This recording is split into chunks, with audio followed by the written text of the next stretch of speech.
Ada apa dengan Guci ini? Kenapa banyak kejadian seram setelah ada Guci? Bagaimana sejarahnya? Semakin seram, semakin menakutkan peristiwa yang terjadi di rumah keluarga Jessica. Teman-teman, penikmat cerita-cerita horor di channel Spesial Horor.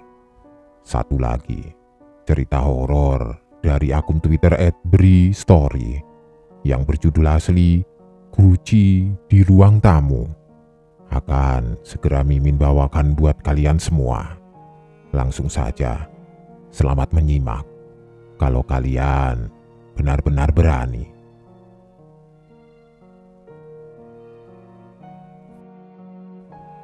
Begitulah banyak kejadian janggal yang terjadi sejak kehadiran Guci itu di rumah.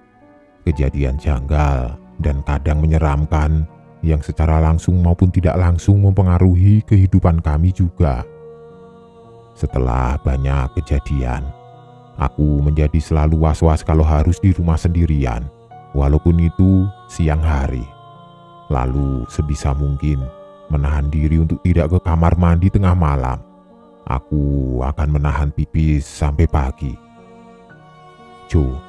Jadi semakin jarang tidur di rumah, lebih sering bermalam di rumah teman atau di rumah Om Fendi.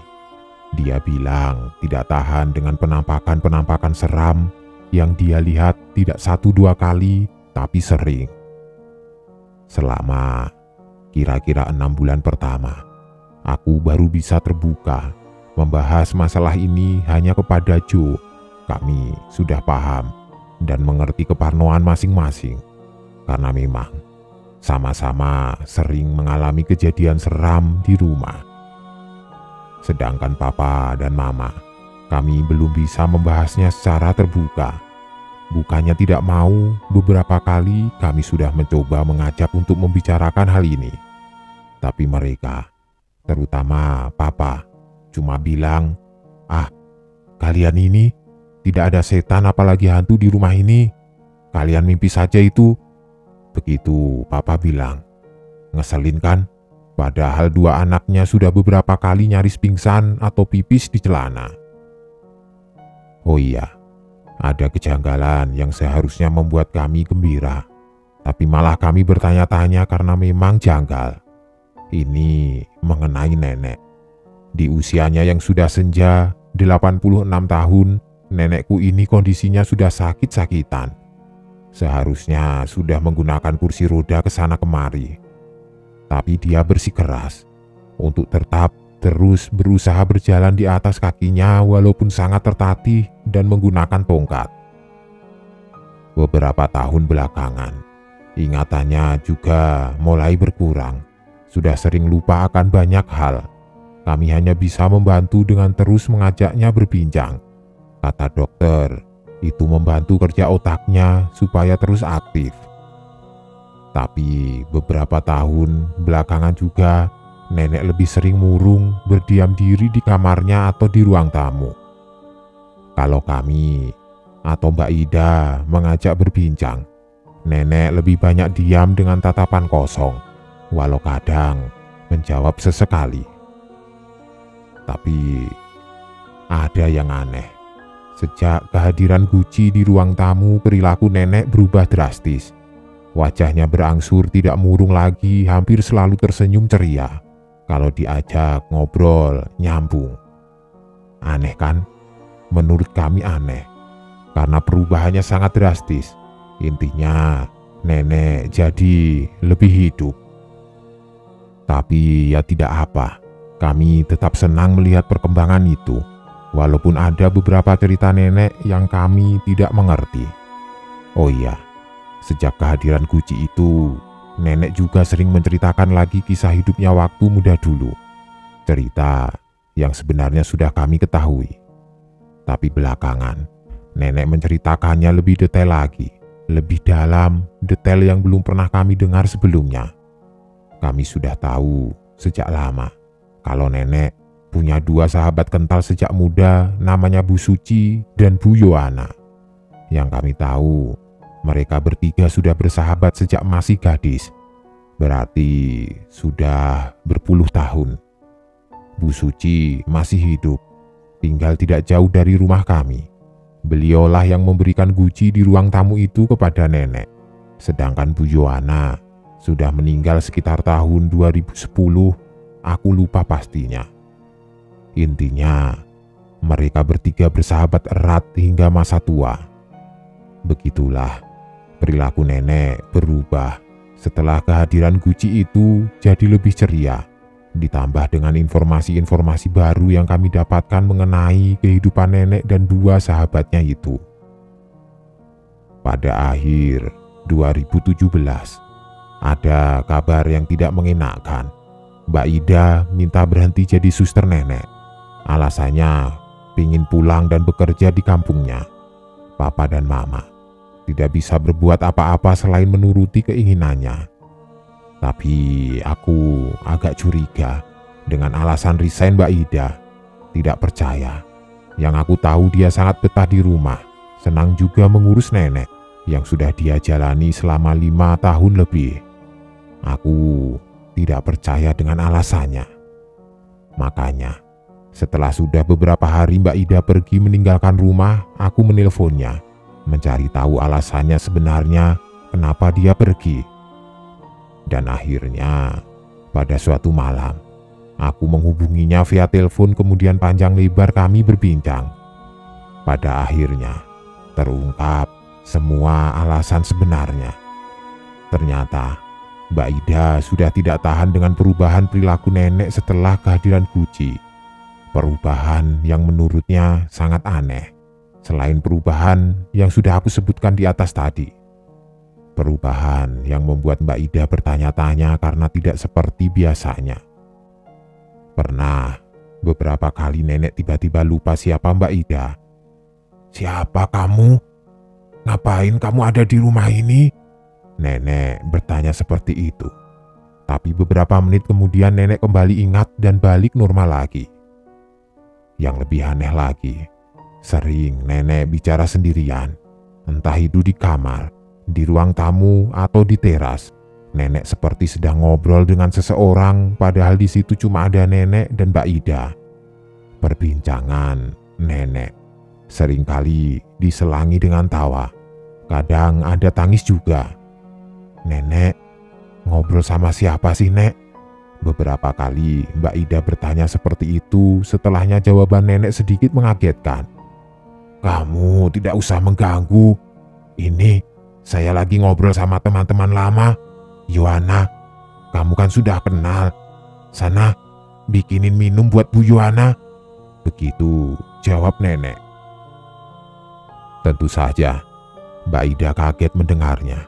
Karena saat itu hanya ada mereka berdua, hanya ada nenek dan Mbak Ida. Tidak ada siapa-siapa lagi.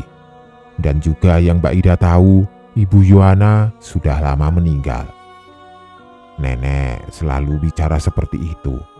Dia bilang sedang berbincang dengan Ibu Yohana. Kejadian itu sering terjadi. Lama-kelamaan Mbak Ida menjadi terbiasa dan perlahan mulai bisa menganggapnya tidak aneh lagi.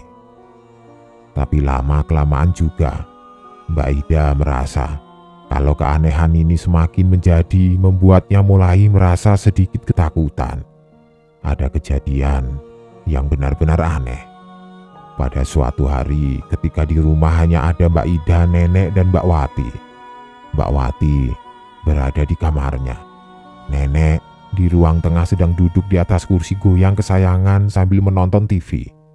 Sedangkan Mbak Ida sedang membereskan kamar nenek. Lalu dari dalam kamar, beberapa saat kemudian, tiba-tiba sayup Mbak Ida mendengar suara nenek ngomong sendirian, pelan, tapi tetap terdengar. Tidak aneh, hal ini sudah biasa terjadi belakangan. Nenek bicara sendirian, seperti sedang berbincang dengan seseorang tapi tidak ada lawan bicaranya. Tidak memusingkan. Akan hal itu Mbak Ida memutuskan untuk lanjut membereskan kamar. Nenek terus bicara sendirian. Di ruang tengah berlangsung agak lama, cukup lama.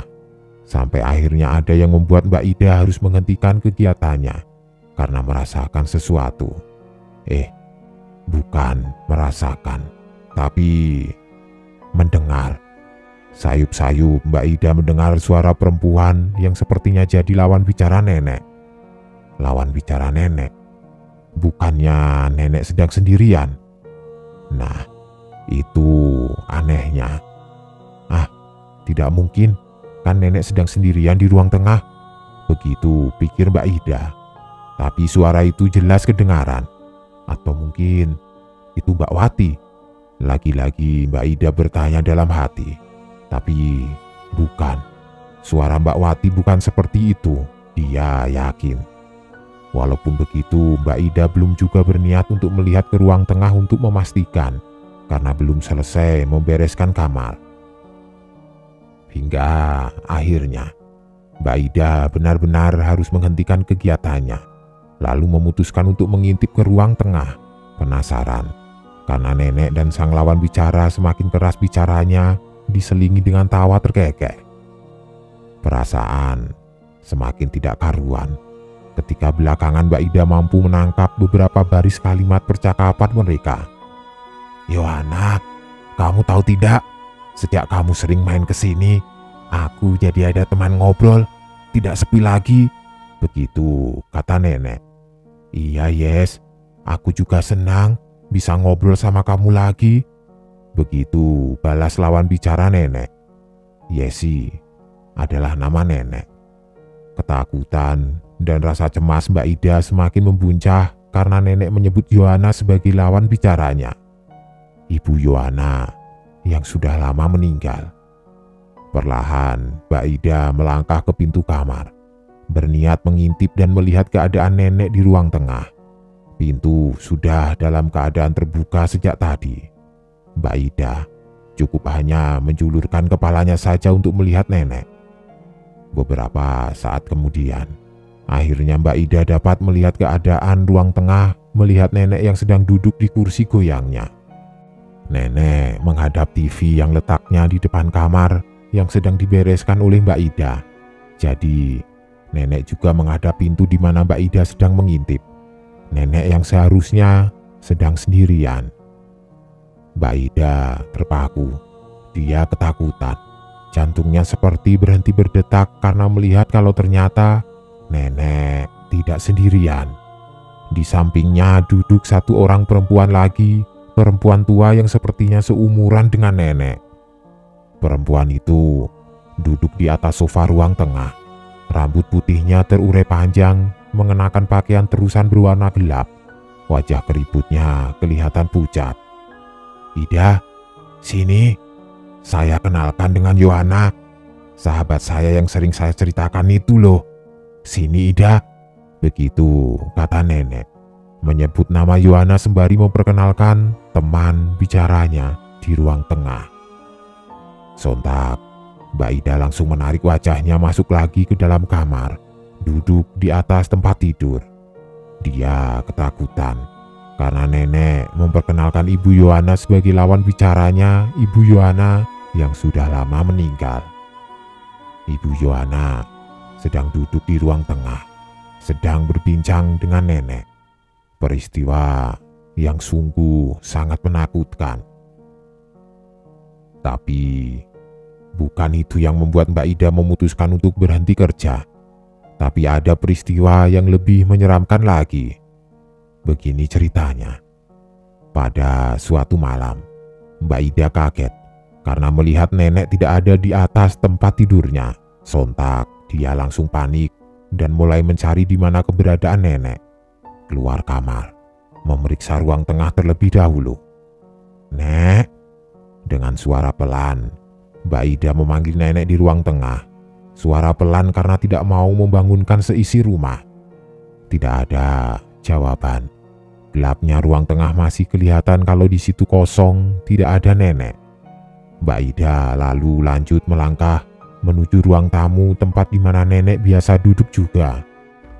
Ketika semakin mendekati ruang tamu, Mbak Ida memperlambat langkah. Dari sela-sela lemari kaca Mbak Ida melihat sesuatu di ruang tamu. Mbak Ida melihat ada seseorang di ruang tamu. "Nek," Sekali lagi Mbak Ida memanggil nenek, namun tetap tidak ada jawaban. Tapi walaupun rasa takut sudah mulai meraja, Mbak Ida tetap harus terus melangkah ke ruang tamu. Dia yakin kalau itu nenek yang sedang duduk di situ. Sampai akhirnya Mbak Ida benar-benar sampai ruang tamu dan benar ada nenek di situ. Tapi nenek tidak sendirian. Dia ditemani seorang perempuan tua yang Mbak Ida sudah pernah melihat sebelumnya. Perempuan tua yang nenek sebut sebagai Ibu Yohana. Mereka berdua hanya duduk diam, saling memandang dalam senyap. Mereka juga sepertinya tidak menyadari akan kehadiran Mbak Ida yang masih saja berdiri terpaku, hanya memandang keanehan itu. Entah muncul keberanian dari mana. Akhirnya Mbak Ida bersuara, "Nek, ayo ke kamar lagi, Nek. Ini masih malam." Begitu kata Mbak Ida. "Tidak mau, saya masih mau ngobrol dengan Yohana." Begitu jawab nenek tanpa memandang Mbak Ida. Tapi ada yang sangat menyeramkan. Tiba-tiba Ibu Yohana mulai mengarahkan pandangannya ke Mbak Ida. Ibu Yohana memandang Mbak Ida. Dalam remang cahaya, Mbak Ida masih dapat melihat wajah Ibu Yohana. Wajahnya pucat, lingkar matanya berwarna gelap. Yang paling menakutkan, di wajah keriputnya Ibu Yohana tersenyum tipis dengan ekspresi datar. Sangat menyeramkan. Sambil mulai menangis ketakutan, akhirnya Mbak Ida perlahan mendekat ke nenek, memapahnya untuk berdiri lalu berjalan kembali ke dalam kamar. Dalam prosesnya, Ibu Yohana yang masih saja duduk di hadapan terus memandang Mbak Ida dengan senyum seramnya. "Yohana, saya tidur dulu ya." Begitu kata nenek. Air mata ketakutan terus menetes membasahi pipi Mbak Ida ketika dia terus memapah nenek dalam perjalanan menuju kamar. Sayup-sayup, Mbak Ida mendengar suara Ibu Yohana bersenandung dari ruang tamu, senandung yang menyeramkan. Sesampainya di kamar, nenek langsung tertidur pulas. Sementara Mbak Ida terus terjaga sepanjang malam mendengarkan senandung Ibu Yohana sampai pagi menjelang. Peristiwa itulah yang akhirnya membuat Mbak Ida memutuskan untuk berhenti kerja. Dia tidak tahan lagi. Mendengar ceritanya, aku bisa mengerti. Setelah kepergian Mbak Ida, aku hitung sudah 3 kali kami sudah mendatangkan suster pengganti. Tapi ketiganya hanya sebentar. Yang paling lama bertahan hanya 2 minggu, yang lainnya hanya hitungan hari. Mereka berhenti dengan alasannya masing-masing. Aku dan Jo bisa menebak kenapa mereka tidak ada yang bertahan lama. Sampai akhirnya kami memutuskan untuk bergantian menjaga nenek selama belum ada yang menggantikan posisi Mbak Ida. Tapi Tuhan berkehendak lain. Pertengahan tahun 2018, nenek meninggal dunia. 3 bulan sebelum meninggal, penyakit yang diderita sejak lama kambuh lagi dan berangsur parah. Waktu itu kami hanya bisa pasrah berserah, berharap yang terbaik untuk nenek. Tapi ya itu, kehendak Tuhan membuat nenek harus kembali ke pangkuannya. Rumah jadi semakin kosong semenjak kepergian nenek, sepi rasanya. Ditambah lagi beberapa bulan setelahnya Mbak Wati bilang kalau dia mau berhenti kerja. Sama seperti Mbak Ida dulu, dia bilang mau pulang kampung. Tapi Papa Mama sedikit memelas kepada Mbak Wati agar jangan berhenti karena akan sangat susah mencari penggantinya. Tapi syukurlah, Mbak Wati akhirnya mau melanjutkan kerja. Tapi ada syaratnya. Dia tidak mau menginap di rumah. Dia mau tinggal di rumah saudaranya. Jadi Mbak Wati akan datang pagi dan pulang sore. Papa Mama setuju. Syukurlah. Pada suatu hari, beberapa bulan setelah meninggalnya nenek, Papa menelpon ketika aku sedang di kantor. "Jess, nanti pulang kerja kita makan bareng ya, sama Mama dan Jo juga." Begitu kata Papa. Makan di mana, Pak? Tempat biasa sajalah ya, jawab Papa. Aku tidak berpikir macam-macam karena kami memang sering kali makan malam bersama di luar. Iya, malam itu kami berempat bertemu di satu restoran di selatan Jakarta. Joe datang paling belakangan. Ketika aku, Papa, dan Mama sudah kumpul sejak jam 7 tadi. Awalnya kami ngobrol santai, perbincangan topik ringan seperti sebelum-sebelumnya. Tapi suasana berubah ketika Papa akhirnya mengangkat satu tema. Jess, Joe, ada apa ya dengan Gucci itu? Begitu tanya Papa. Langsung saja aku dan Joe kompak bilang, ada setannya, Pak. Sejak ada Gucci, rumah jadi seram. Banyak kejadian aneh. Kok Papa baru sadar sekarang? Tanya aku. Sebenarnya bukan kalian saja. Papa Mama juga beberapa kali merasakan kejadian aneh di rumah sebelum nenek meninggal juga. Papa sering mengelak karena tidak mau membuat kalian ketakutan juga. Begitu jawab Papa. Berikutnya, Papa dan Mama cerita semuanya. Cerita tentang kejadian seram yang mereka alami di rumah. Kejadian-kejadian yang sungguh membuat mereka berdua jadi amat sangat ketakutan. Puncaknya, ada kejadian yang membuat Papa akhirnya mau mengajak aku dan Joe berdiskusi mengenai hal ini. Beberapa hari sebelumnya, di tengah malam buta, Papa dan Mama terbangun dari tidurnya. Terbangun karena mereka mendengar sesuatu di ruang tengah. Ada suara tawa cekikikan. Tawa cekikikan yang sepertinya bersumber dari dua orang. Di dalam kamar, mereka sangat ketakutan sampai akhirnya Papa mendengar suara nenek. Suara nenek memanggil namanya dari ruang tengah. Tony, kesini Tony, Mami ada perlu. Begitu kata nenek. Nenek yang sebenarnya sudah meninggal beberapa bulan sebelumnya. Rasa penasaran yang akhirnya membuat Papa memberanikan diri untuk membuka pintu kamar lalu melihat ruang tengah.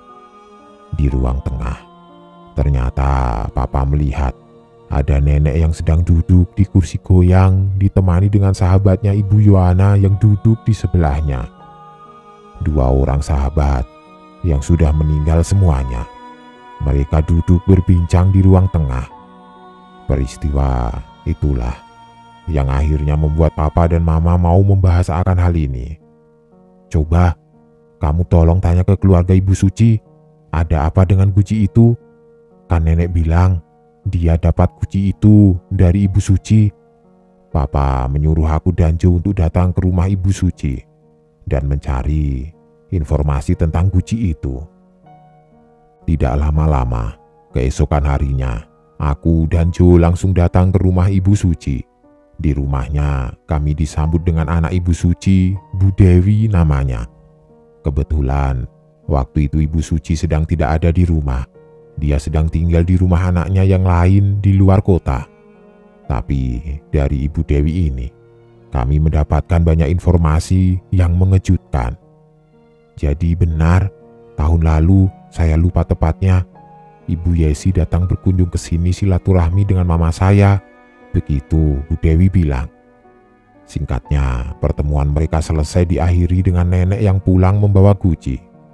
Bu Dewi bilang juga, kalau sejak ada Gucci itu di rumahnya, Ibu Suci jadi berperilaku aneh, sering bicara sendirian. Nah, pada akhir perbincangan nenek dengan Bu Suci, Bu Dewi sempat mendengar kalau nenek bilang begini. Kalau begitu, saya pinjam Gucci-nya ya. Saya juga kangen dengan Yohana. Begitu nenek bilang. Ya sudah, bawa saja Gucci-nya, yes, jawab Bu Suci. Akhirnya, nenek membawa pulang Gucci itu ke rumah. Begitulah awalnya. Lalu, dari mana Bu Suci mendapatkan Gucci itu? Menurut Bu Dewi, ternyata Gucci itu didapat atas pemberian dari keluarga Ibu Yohana. Ibu Suci sendiri yang memintanya ketika datang berkunjung ke rumah keluarga Ibu Yohana.